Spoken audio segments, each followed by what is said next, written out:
Sorry, man. Go ahead. You got it? We can, gentlemen, can You doing, sir?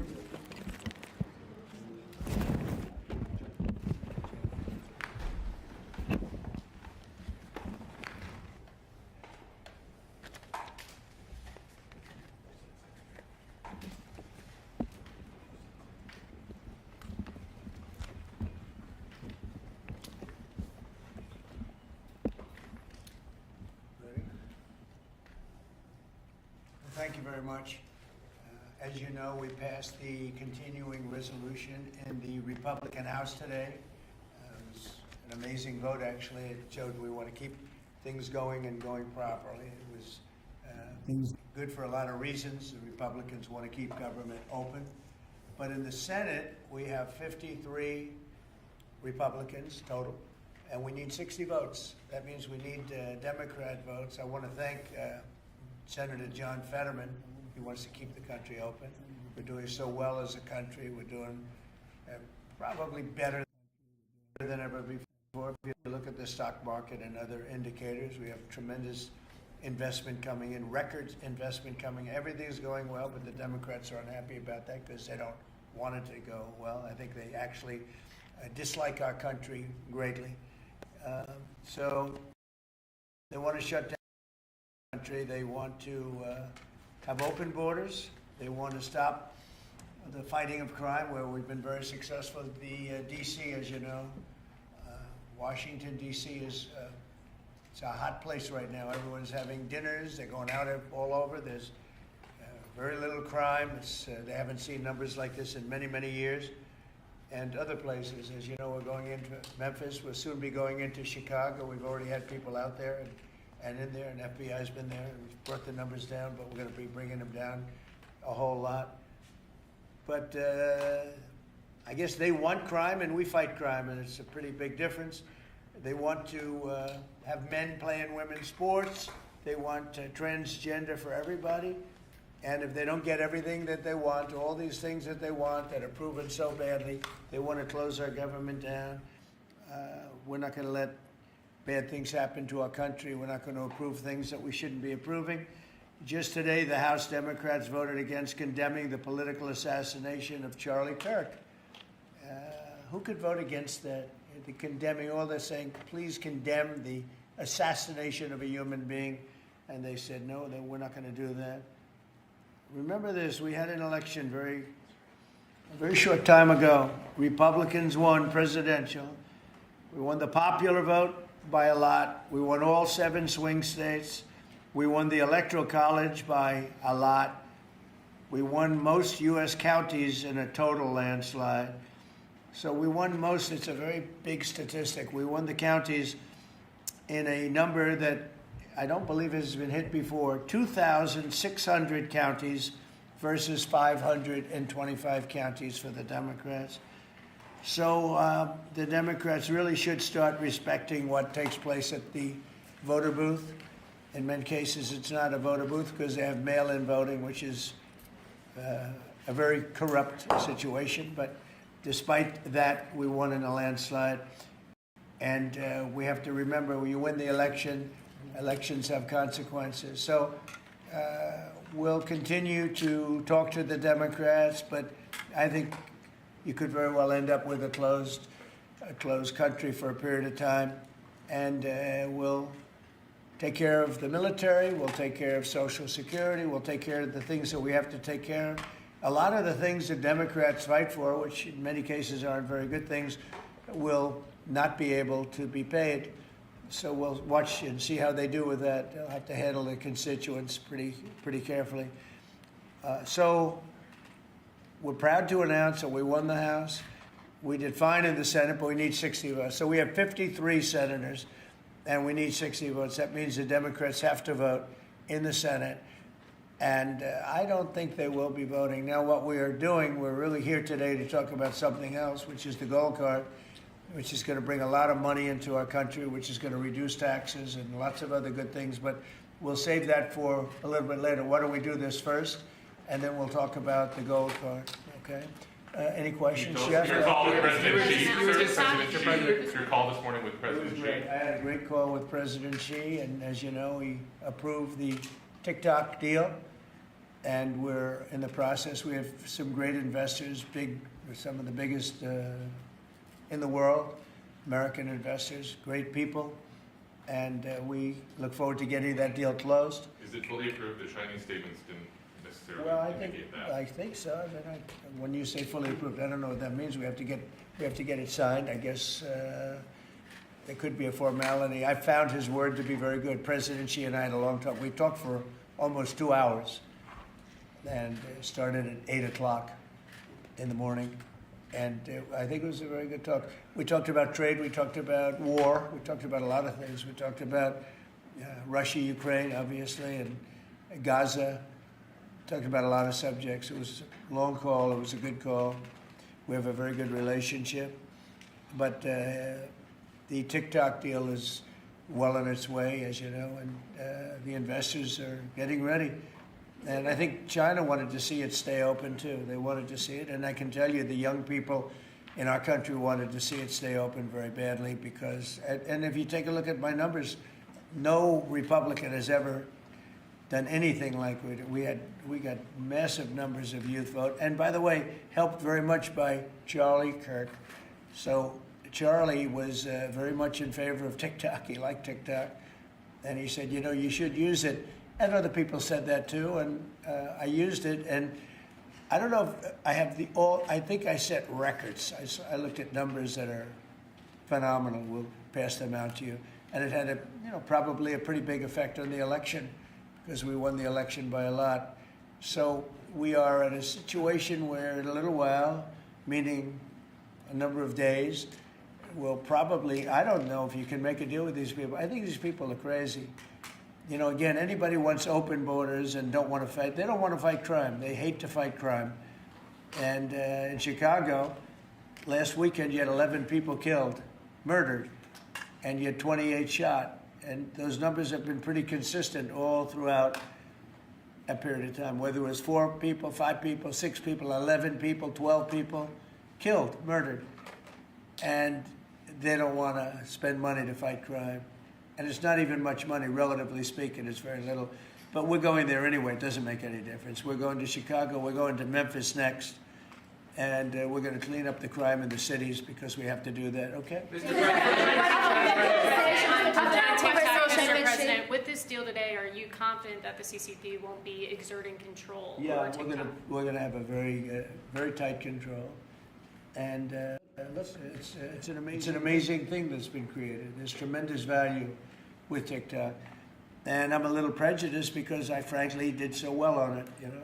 It got me numbers that nobody's ever even heard of before. So a lot of people want it. The young people of this country want it badly. The parents of those young people want it badly. And so we were able to work out a deal with China. And it's a very good deal for us. I hope it's a good deal for them. Would you be confident in or would you accept a deal where China controls the algorithm of TikTok? Well, it's all being worked out. We're going to have very good control. We have these are American investors, all of them. And they all love our country. They're all very well-known people, very famous people, actually, financially. And they'll have control of it. Mr. And President, I want to thank President Xi because he was a gentleman, and we've just had a good relationship. And we wanted a lot of people in this country wanted to be open. If it weren't open, maybe, I don't know. I think we won by so much it wouldn't have mattered. But we got a lot of votes. We got a lot of Republican votes from very young people. You go ahead, Jeff. Thank you, sir. Russian jets entered Estonia's airspace today for 12 minutes. Do you see that as a threat to NATO? Well, I'm going to have to look at it. They're going to be briefing me in a short while, so I'll let you know about it tonight or tomorrow. What's your take in general, just being? Well, I don't love it. I don't love it when that happens. It could be big trouble, but I'll let you know later. They're going to brief me in about an hour. And a follow-up on Charlie Kirk. There's been a lot of talk about free speech this week. Do you see a difference between cancel culture and consequence culture? I mean, your question's a little trick question. It's not meant to be. I'm a very strong person for free speech. At the same time, when you have networks where I won an election, like in counties, I guess it's 2,600 to 525. That's called a landslide times 2. When you have that level of popularity or voter support, as I did in the last election, and yet 97 and 94%, different numbers. You see different numbers with different stats. But 97, 94, 95, 96% of the people are against me in the sense of the newscasts are against me. The stories are they said 97% bad. So they gave me 97. They'll take a great story and they'll make it bad. See, I think that's really illegal, personally. You can't have a free airwaves. You're getting free airwaves from the United States government, and you can't have that and say, and somebody that just won an election, and I had to go through this during the election. I think it's a miracle that I can win when 97% of the stories on the networks are bad, or whatever it may be, whether it's 89, doesn't matter. It's a tremendous number. You know it, you report it all the time, and it changes. But when you have that kind of a negative reporting, fake negative reporting, when they take a great story and they make it into a bad story constantly, that's what they do. Look, 60 Minutes took Kamala's answer and they threw it out and they gave her a different answer so that she sounded competent. When things like that happen, George Slopadopoulos from your network, right? George Slopadopoulos had to pay $16 million to me because of what he said. And that's ABC. You had to pay more than that. Your network had to pay more than that. So I think it's very sad. But I think that reporting has to be at least accurate to an extent. Again, when somebody is given 97% of the stories are bad about a person, that's no longer free speech, that's no longer anything, that's just cheating. And they cheat. And they become really members of the Democrat National Committee. That's what they are, the networks, in my opinion.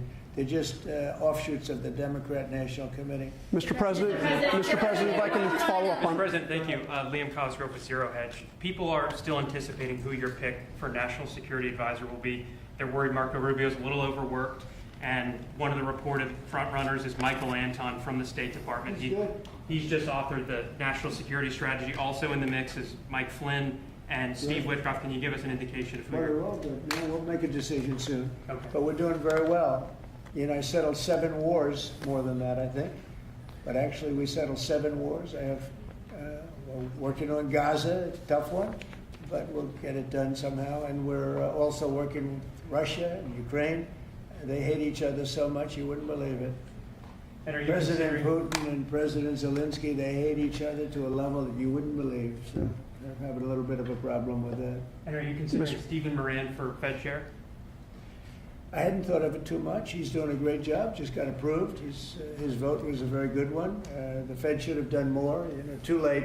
Powell is terrible. He's a terrible chair. I think it's just terrible.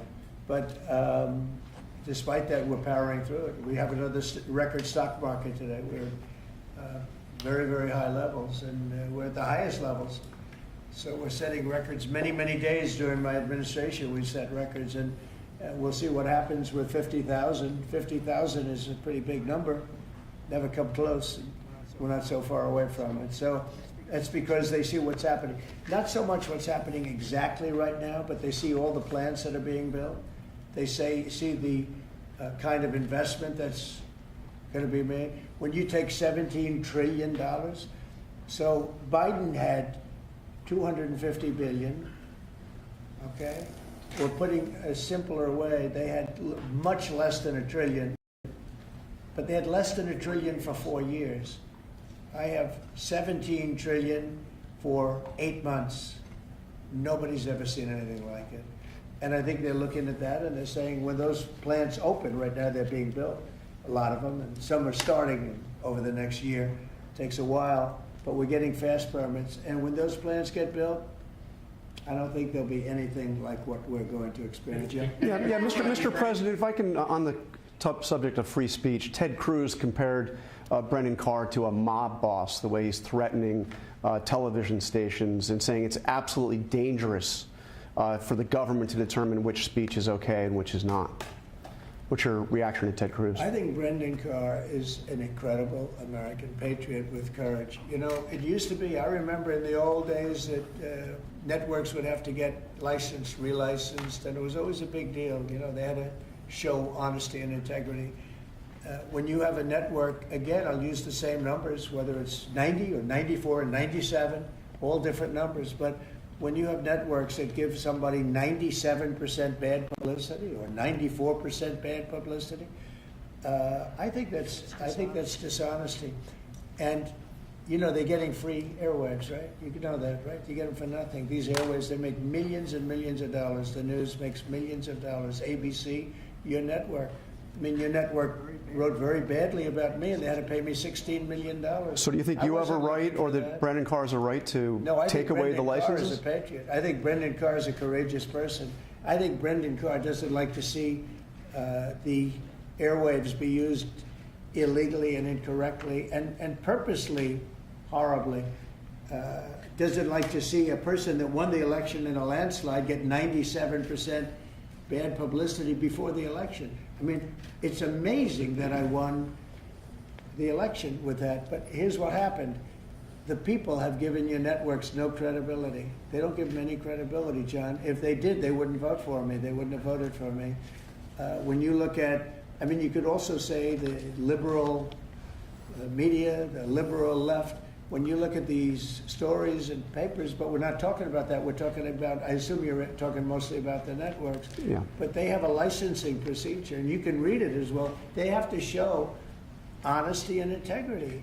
And when who determines that? When they take a good, well, I think the people decide. That's why I'm president. When they take a, so that means you decide whether a great success, like you often do, and you make it into like it's a loser, or you put a negative spin on it, I don't think that's right. So I think Brendan Carr is a great American patriot. So I disagree with Ted Cruz on that. Who are you meeting Mr. President. at the UN next week? You're going to the UN? I'll be at the UN. I'll be making a speech, yes. And are you meeting any other world leaders? Can you give us a Many little of bit? them. Any, can you Who tell us are who? you meeting, Mr. President? Well, I'm meeting them. Syria, They're being Zelensky. set up. What is your goal from attending that meeting? What do you hope to get out of it? World peace. Nobody's done a better job than I've done on world peace. Nobody's settled so many wars as I have. You know, I've been here probably a little bit more than 8 months, and I've settled 7, and that doesn't include the destruction of a vast potential nuclear disaster in Iran, which we wiped out totally. As I say, obliterated. We obliterated it. It's been turned right with this beautiful plane right here. We just ordered some more of them, by the way. The B-2 bomber. Just ordered some more. The more updated version. Not that we needed that. We just need the plane because it was so flawless. These pilots flew 37 hours flawlessly. Not an engine problem. Not a screw. Not a bolt came loose. It was an amazing. Compare that to many years ago, Jimmy Carter, same country, with the helicopters and the problems and the prisoners and the hostages, and what a mess. You know, these planes flew 37 hours without a stop. They fueled up. We had 52 tankers fueling the planes along the way. It was an incredible, and every single bomb hit its mark. And then we fired 30 of them from a submarine. What a job that was. And I don't even include that, but that stopped a war. That stopped maybe a catastrophic war. Mr. President. So, you know, so I think that nobody has ever done anywhere near that. Now, on top of that, we're working very hard to get Russia-Ukraine settled. We'll see what's going to happen there. I hope we're going to get it done. President Xi and I spoke to about it, and I believe that he really would like to see it done also, and I think he's going to work with us to help. What was your Mr. message? President, on the UN. What was your message to President Xi on the war in Ukraine? What are you asking? Well, it's the same as his message to me. He would like to see it done. He would like to see it. I believe he would like to see it ended. Yes, I do believe. Mr. President, these 2 wars that you were talking about, Gaza and Ukraine, are escalating at the same time. You're going to take the stage at the UN, back at the stage after these years. Do you plan to setting any kind of red lines for these two countries? And you said before you are frustrated with Putin. Are you also We frustrated have a with long Netanyahu? time to go before I get up and speak at the UN, because every day is a long time when it comes to Gaza, when it comes to Israel and the Middle East. So we have a long time to go, but Any red you know a lines lot you of plan my to- opinions, and remember this, you can't forget October 7th either. People are forgetting October 7th. They forget it too quickly. That was one of the worst days in world history. It was the most evil attack that I think you could really say babies were involved, little babies were involved, and having their heads chopped off and all of the things that took place. You can't forget that. I don't forget that. A lot of people do, but I don't. Yeah, please. But how about when, just one more, On Mr. Bagram, President. what goes into retaking Bagram? Does that require boots on the ground? We'll see what happens with Bagram. We're talking to Afghanistan. It should have never been given up. It was the most embarrassing day in the history of our country. There was no reason to give it up. I was leaving Afghanistan. I was leaving. I was the one that got it down to 5,000 soldiers, but we were going to keep Bagram, the air base. I said it yesterday, and we had an incredible trip, as you know, to UK, and I said it during the press conference. It's one of the most powerful runways ever built in terms of weight, length, and load, what it could take, and we just gave it up for nothing. We gave it up for nothing. There was no reason to give it up. We weren't going to leave Bagram. Joe Biden didn't know what he was doing. We had a man that didn't know what he was doing. We had a man, by the way, that didn't approve. If you take a look at what's happening in Congress, we had a man that signed everything with, almost everything with an auto pen. And he didn't tell the people from the auto pen, whoever was using it. The one man that used it predominantly said that Biden only spoke to him twice, and it was only about the weather. Okay, it was about nothing. So those pardons that he gave are illegal. He gave illegal pardons.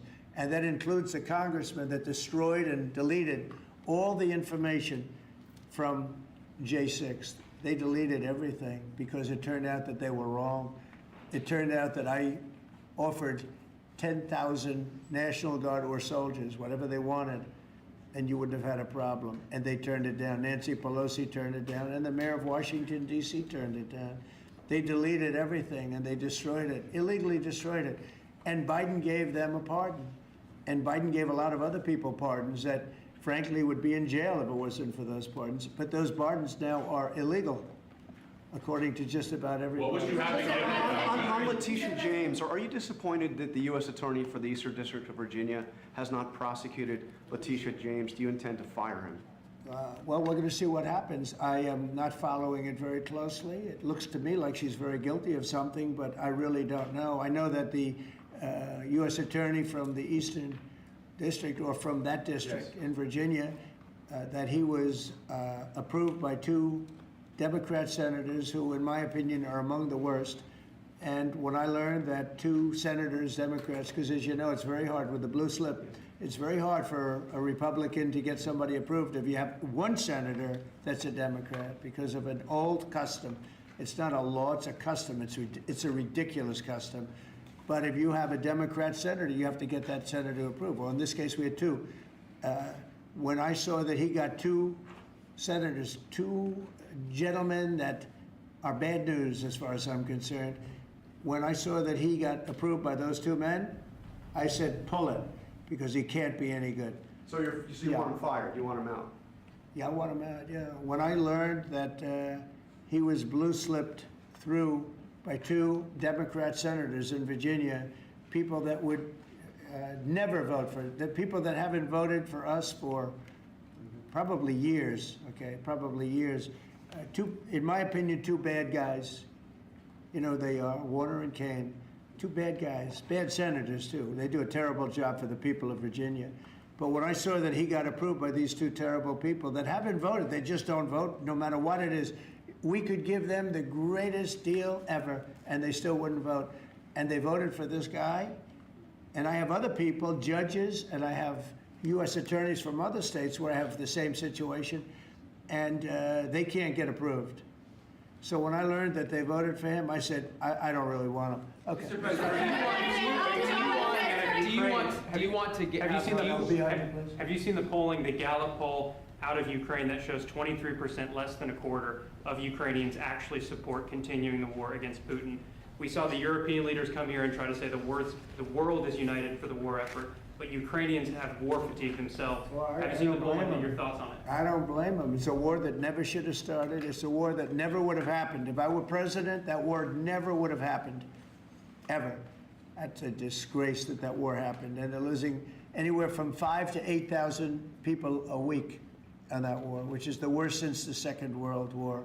That's a war that should have never happened. And if you consider Would have never happened. And it didn't happen for 4 years. When I was here, it didn't happen. Go ahead. have you considered cutting funding, even promises made by the Biden administration? Well, we're not spending any money on the war. You know, we're being paid for everything we said. Unlike Biden, he gave them $350 billion, and it was shocking.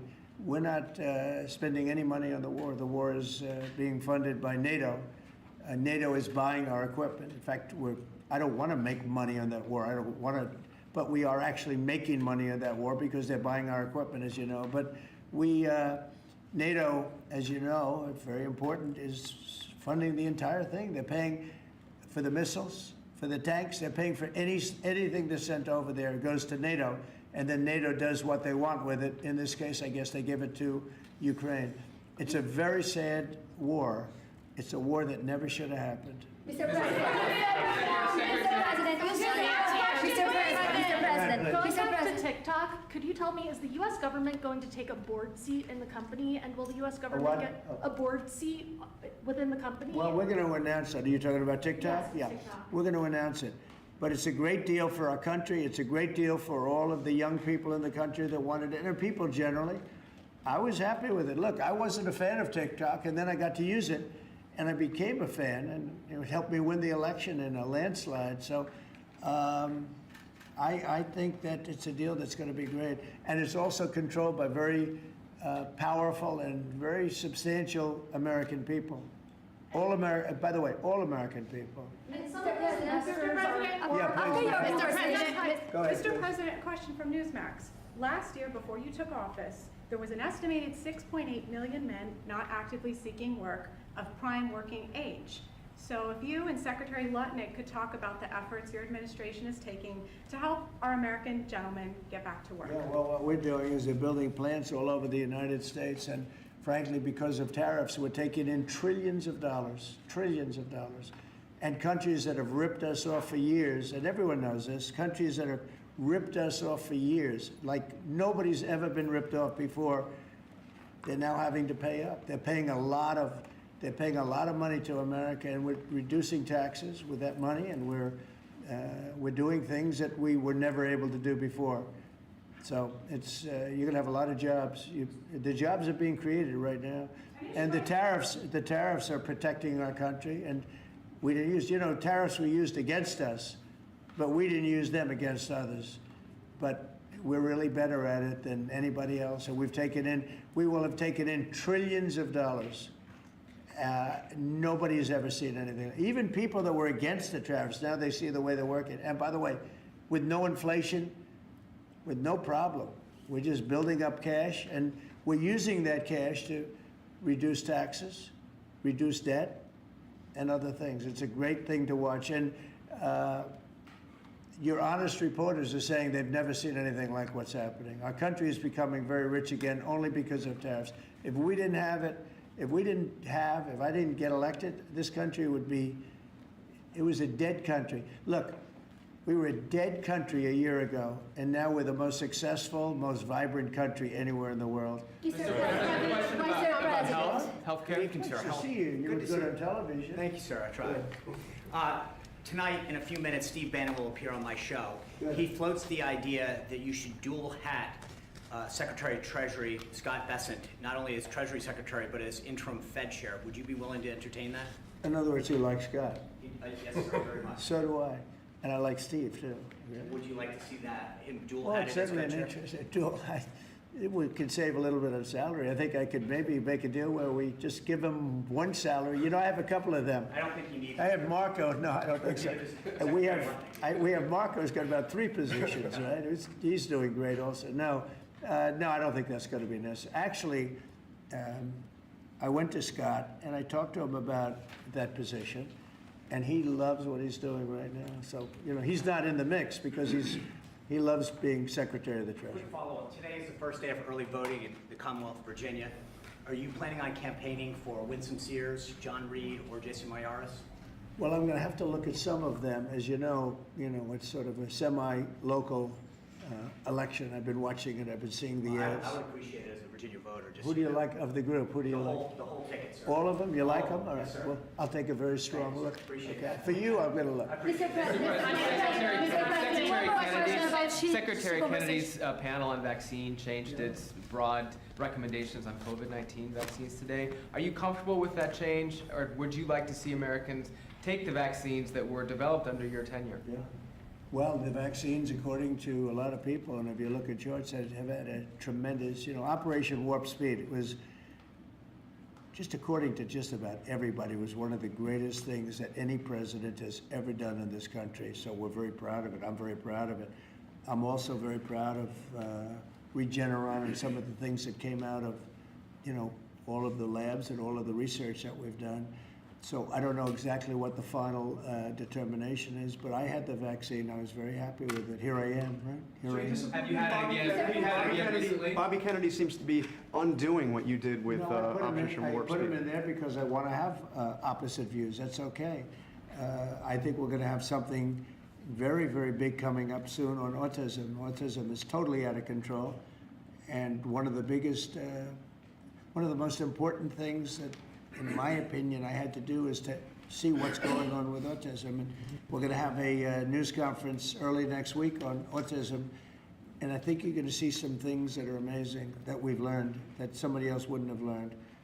It's out of control, autism, out of control. And I think we maybe have the reason why. But is Bobby Kennedy going too far in unwinding the vaccines? He's saying for bad older things about your people. vaccine? Yeah, he's saying for older people. A lot of people agree with that. And but I can tell you this: Operation Warp Speed, one of the greatest things a president has ever done for this country. And you can say the world, because when we came up with that vaccine, the whole world opened up. But I put Bobby there as somebody that will go either way.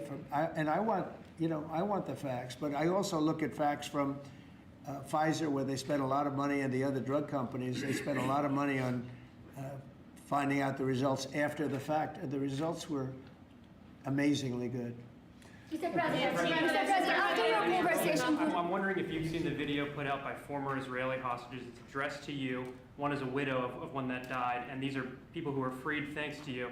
But they're actually encouraging you to force a ceasefire, force Netanyahu to a ceasefire, and they didn't address it to him because they think you're the one who might actually listen to them and get it done.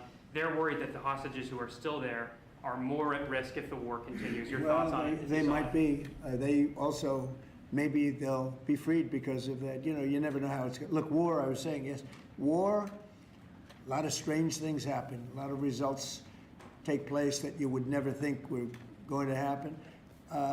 As you know, I was able to get most of the hostages out. We're down to 20, and we have 32 dead people. You know that. We have 32, maybe more, 38, but between 32 and 38 people that were dead, mostly young people. And I've dealt with some of the parents, and we got all our Americans out, as you know, but now we're talking about mostly Israelis. But I dealt with parents, I spoke to parents, and they want the body of their son, I believe in almost all cases sons, but they want the body of their cherished, beautiful son. They want the body back as much as though he were alive. It's so sad to see.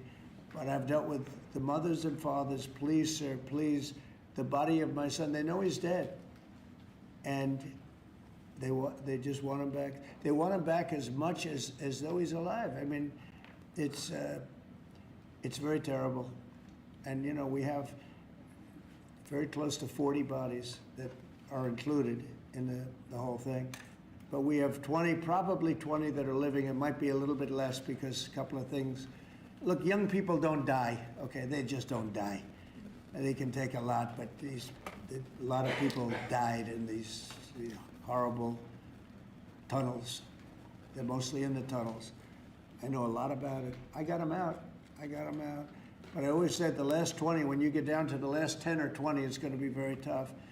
It's a nasty situation. You can't forget October 7th, but it's a nasty situation, terrible. Mr. President, Terrible on thing. Gaza, the UN concluded this week that Israel committed genocide in Gaza. What are your thoughts on that? Well, I haven't seen that. I'm looking at it, but did anybody commit genocide on October 7th? What do you think about that? That was genocide at the highest level. That was murder, genocide, you can call it whatever you want. But little babies were chopped in half. And in Gaza? Arms were cut off people, heads were cut off people. That's In Gaza, genocide. what- That's genocide also, I guess, right? What do you think when Mr. there's this much President, a uprising? question on your Memphis Getting deployment. a fee from that deal, what is that fee Well, going to be in the U.S. it government hasn't been share? fully negotiated, but we'll get something from the standpoint that You get a sense we of worked it. hard, we put up a lot, we spent a lot of money on letting this come and letting this, you know, it's a very, very big deal. It's a very powerful deal. And the United States really, I see it. I mean, people were saying, save TikTok, save TikTok. So many people. It's a big thing. And, you know, China can be very proud that they were able to get that started. And so I very much appreciate President Xi's working with us on that, very much. On Antifa, what comes next after designating Antifa a terrorist Well, we have others that organization? we're going to designate too, but we're going to look at the people that funded Antifa, see who they are, where they came from, and why they did. Have you seen Portland at all? Have you taken a look what's happening in Portland? It's, I mean, this has been going on for years. It's just people out of control. They're crazy. We're going to stop that very soon. We have to get rid of a couple of other problems first. We're going to get rid of the problems in Memphis where you can't even walk a block without getting shot. We're going to get rid of the problems in Chicago. Chicago's a great city and we have to save it. We have to save it. I told you I had the head of the Union Pacific Railroad in my office and I said, so what do you think? You go to every city, you have railroads in you are the biggest railroad, beautiful railroad. He's a great guy. I said, what do you think? He said, sir, save Chicago. Don't let it go down. Save it. The way he said it was so meaningful to me. It was like terrible. In a way, it was terrible. Save Chicago. You know, who would ever think that we'd be sitting here talking about saving Chicago? Chicago's a great city. They have a terrible mayor. Terrible. He's at like 5% approval rating. He's an incompetent person. They have an incompetent governor, in my opinion. He's incompetent. 11 people get shot, and he says crime isn't a good shot. I mean, they're losing 4, 5, 6 people a week, getting killed by bullets, by knives. And then he says how wonderful it is, Chicago. So, well, it might be wonderful for him. I think they're afraid. Look, he's not a stupid guy. I really believe they're afraid to say, politically, I guess, from an ideology standpoint, from a democratic standpoint, he is afraid to say the fact that they have a very unsafe, very dangerous city. He should say, I'm going to call President Donald Trump and I'm going to ask him to send in the troops, to send in the National Guard and clean this hellhole up. Because Chicago can be a great city again. I'll tell you what, Washington, D.C. is a great place again. It's booming, and the restaurants are booming. And 6 months ago, 7 months ago, nobody could go outside. And even just walking around the White House, people here are thanking me for what I've done. They're thanking me. They're saying thank you. And I almost know what they mean, because they can walk to work. And even when they took Uber and they took other forms of transportation, they felt unsafe because the car was hijacked while they're in there. They take a car, and it's being hijacked as they get into the car. And they did that for safety. And now we have a safe place. You know, we've taken 1,500 people out of career criminals have been taken out of Washington, D.C. And we weren't very nice about it. Do you know? What do you think?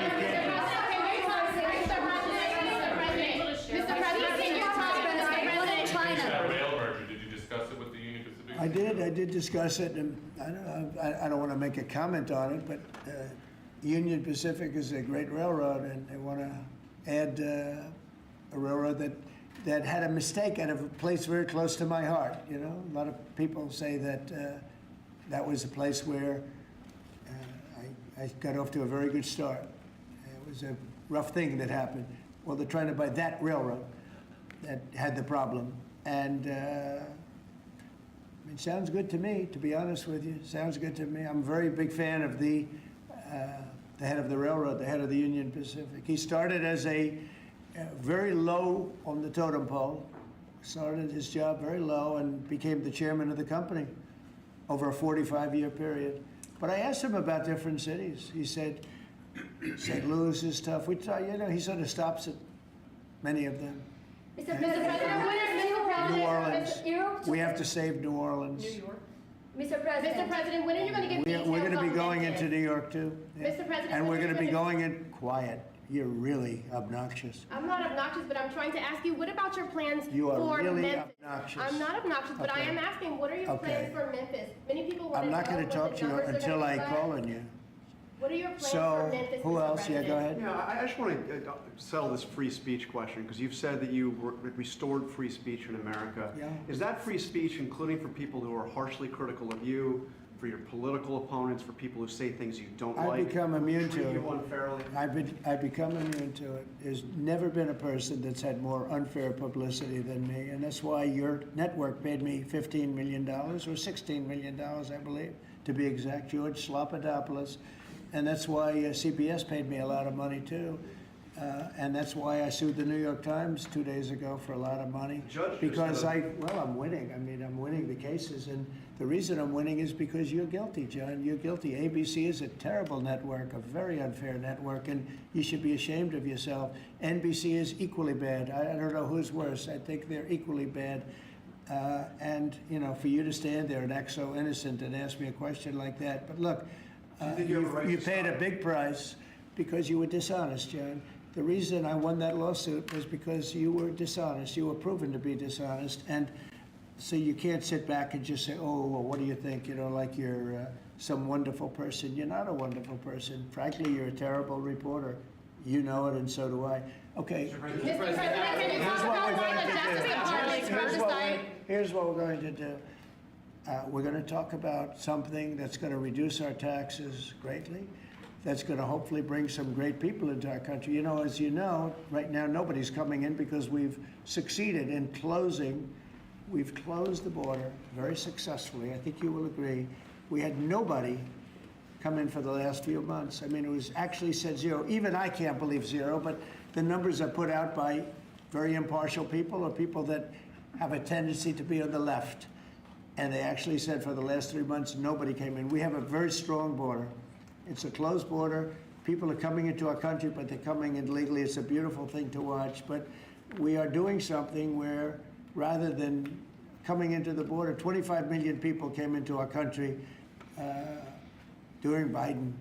One of the saddest things, the worst thing, look, he was horrible in inflation. He was horrible in just about everything you could be. I don't think he was good on, he wasn't even fair on anything. It was a horrible administration. He was the worst president in the history of our country, and we have to mop it up.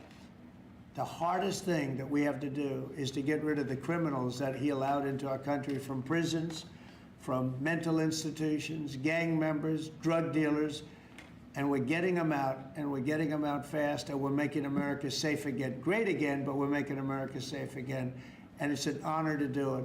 But this is an unforced error. What they've done is this is just an unforced error. So I'm going to ask Howard to speak. Howard's done a fantastic job, as you know, Secretary of Commerce.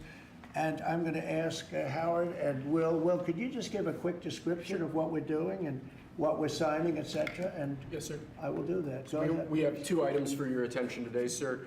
A major focus of your administration has been shifting the conversation and shifting the policy dynamics around the issue of immigration, closing the border, preventing illegal immigration, but also, as is the case with the executive order in front of you, opening new pathways for truly extraordinary people to come contribute to America instead of taking away from it.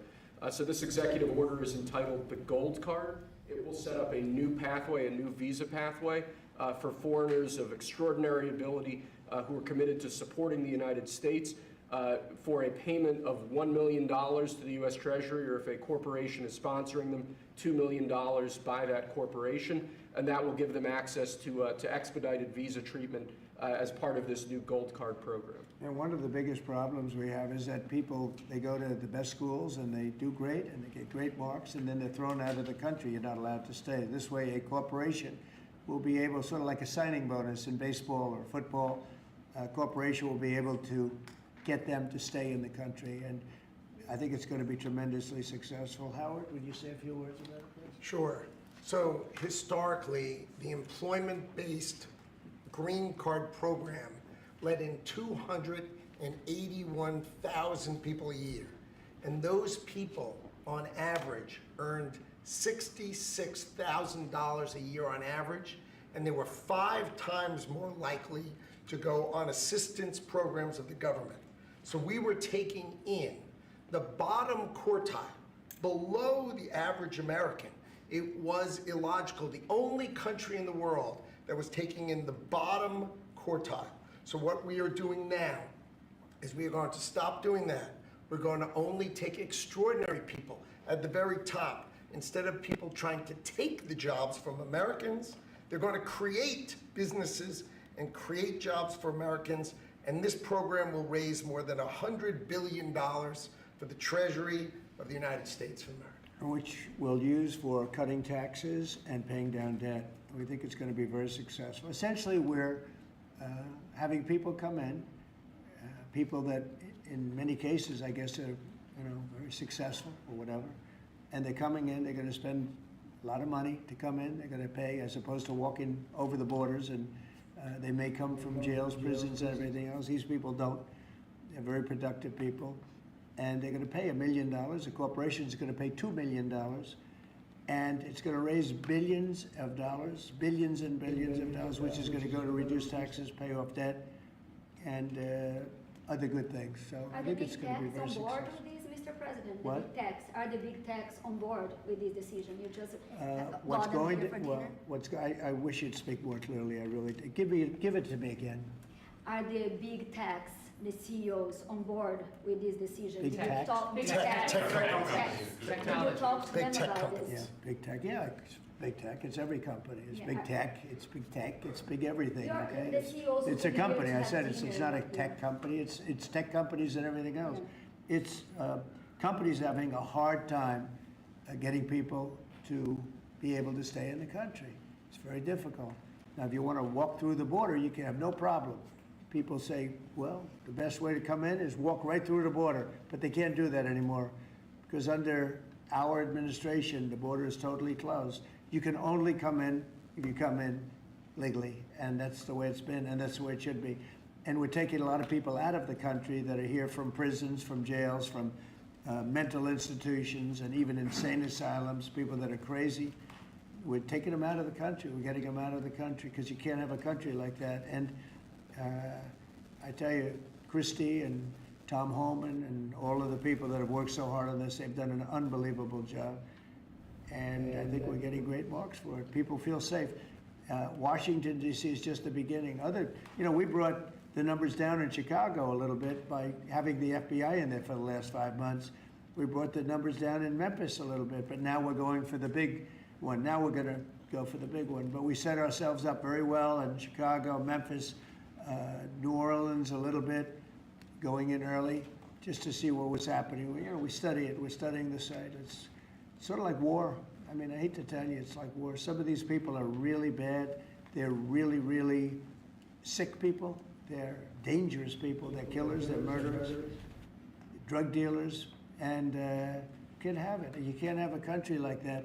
It's so beautiful to see at Washington, D.C., that people are walking down the middle of the street and they're going to restaurants, and you are too. And half of you were mugged. I mean, I don't know if she's here now. I don't see her, but some people were badly mugged that were reporters. 2 of the people right standing in the back of the room were mugged, and they're not going to have that anymore. And if you look at the crime stats in Washington, D.C., you have a safe place again. They were afraid to go to a restaurant because the restaurant would be held up while they're having dinner. And so they'd be mugged going there, and assuming they escaped the mugging, They go to the restaurant and then they're held up. This is how bad it's been. Yeah. To follow up on the visa question, I think this may be the next thing that you're signing, but for the H-1B visa action that you're doing It's going to be today, next. We'll talk about that. you're very close to the technology Yeah. CEOs. Are they concerned about that? I think they're going to be very happy. Everyone's going to be happy. And we're going to be able to keep people in our country that are going to be very productive people. And in many cases, these companies are going to pay a lot of money for that. And they're very happy about it. Okay, we'll talk about that next, Sarah. Okay.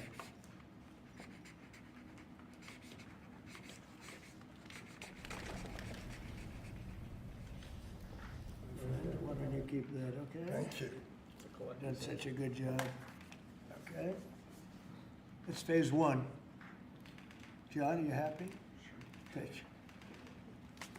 Okay, let's go. Thank you, Mr. President. One of the most abused visa systems in our current immigration system has been the H-1B non-immigrant visa program. This is supposed to allow highly skilled laborers who work in fields that Americans don't work in to come into the United States of America. What this proclamation will do is raise the fee that companies pay to sponsor H-1B applicants to $100,000. This will ensure that the people they're bringing in are actually very highly skilled and that they're not replaceable by American workers. So it'll protect American workers, but ensure that companies have a pathway to hire truly extraordinary people and bring them to the United States We to need work. workers. We need workers. We need great workers. And this pretty much ensures that that's what's going to happen. I think, Sean, do you agree with that? Well, they're $100,000 per year. So the whole idea is no more will these big tech companies or other big companies train foreign workers. They have to pay the government $100,000, then they have to pay the employee. So it's just not economic. If you're going to train somebody, you're going to train one of the recent graduates from one of the great universities across our land, train Americans, stop bringing in people to take our jobs. That's the policy here, $100,000 a year for H-1B visas, and all of the big companies are on board. We've spoken to them about the gold card. They and love it. this. They love it. They really love it. They need it. Go ahead, Sean. Mr. President, it seems like there's two categories of visa programs. The H-1B, that a lot of people believe take American jobs, and then the gold card and programs like EB-5 that add value and jobs to America. Is that sort of how you look at the visa program? Well, ideally, look, if somebody's got the people, they're not going to want to spend $100,000 as an example in your second category. So it's not taking jobs. And we need certain jobs. We need certain skilled jobs that we don't have.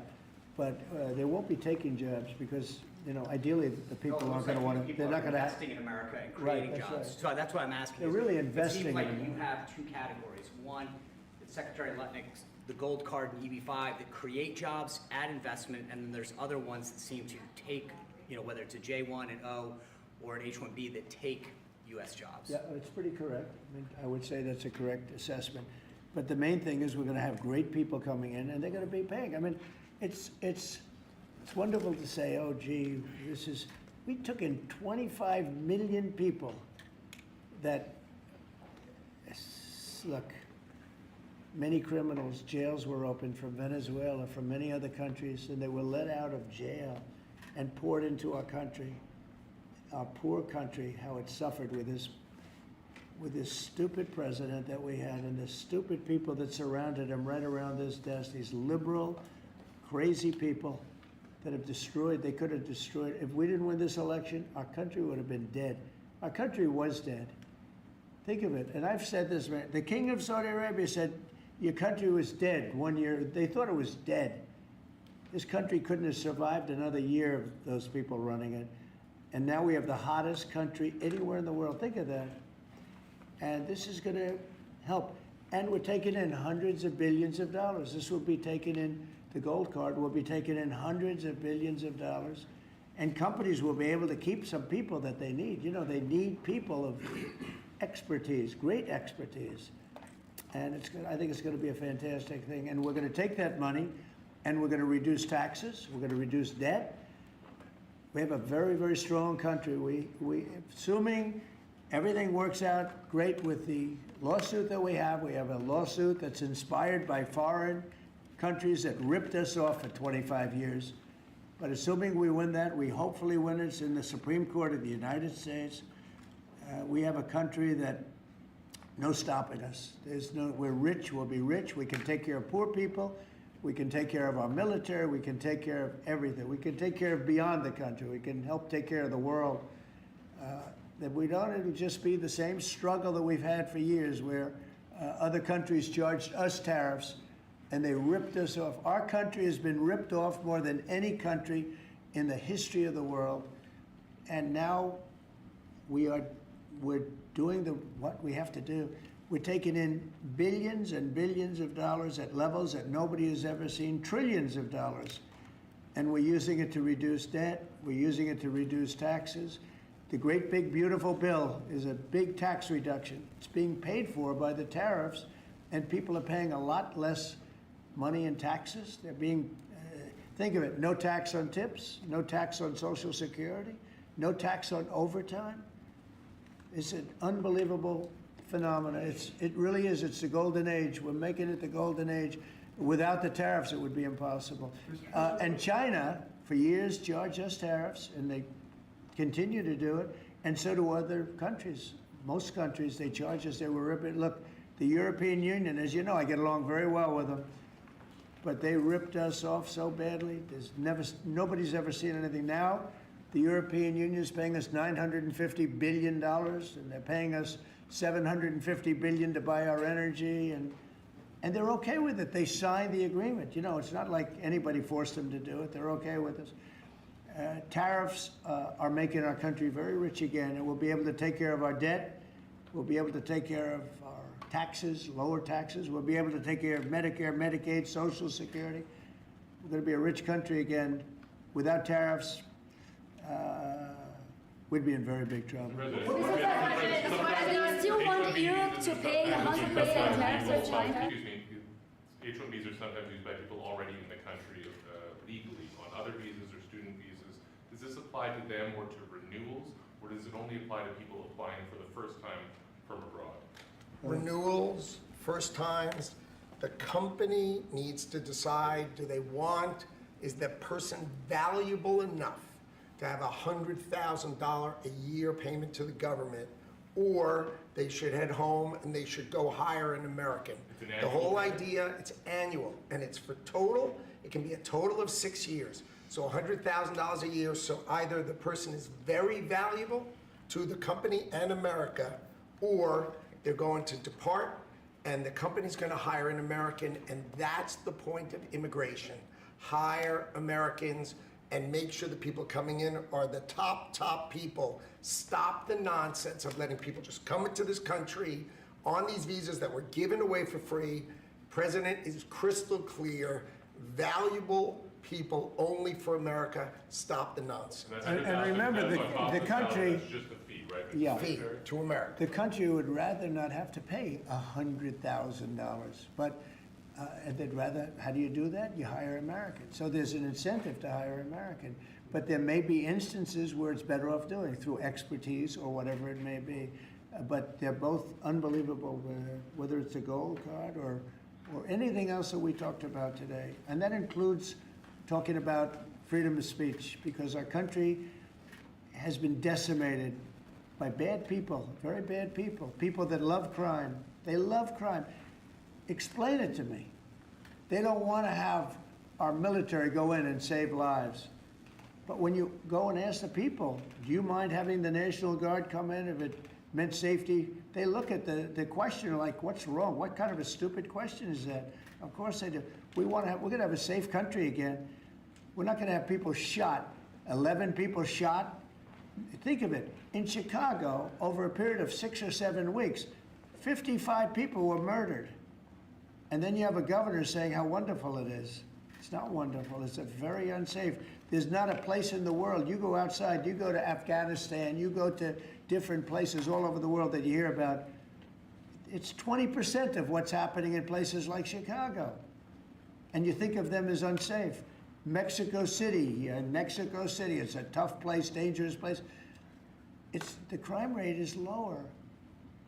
Think of it. What's happening to our country, we're not going to let it happen. And I think I got elected largely for that reason. So we're going to have a safe country again. We're going to have a great country again. We're doing unbelievably. We have the highest stock market in history. We have the most investment we've ever had, ever, as a country coming in. And we're very simple. You know, they said, how'd you get elected? I got elected because I'm going to make America great again. That's what we're doing. We're making America great again. Thank you very much, everybody. Thank you, press. Thank you, press. Thanks, guys. We'll go out the door right there. Thank you. Thanks, guys. Thank you. Let's go. Let's go. Right out this way. Thank you. Thanks, guys. Let's go. Let's move. Thanks, guys. We're out.